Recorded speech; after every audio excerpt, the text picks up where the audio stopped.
काय झालं ग? पोटात दुखलाय. मग तू आज जेवणार नसशील. नाही. गोळी घेतली होतीस का?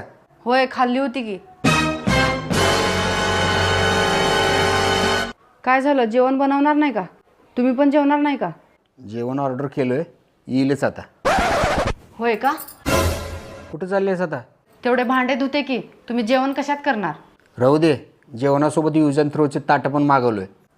होय का? तरी पण धुवून घेते. तसं पण भांडे मलाच धुवावं लागणार ना. ते दुपारी औषध गोळ्या घेतल्यामुळं आता माझं पोट दुखायचं कमी आहे. मग एक काम कर, जेवण पण बनवून घे. नाही नाही, तुम्ही जे ऑर्डर केलं आहे त्याच्यातले 4 घास खाऊन घेते की. गप जेवण बनव, मी काही पण ऑर्डर केलं नाही. काय? तुम्ही मला खोटं बोलायला? तू जसं खोटं बोललीस तसंच मी पण खोटं बोललो.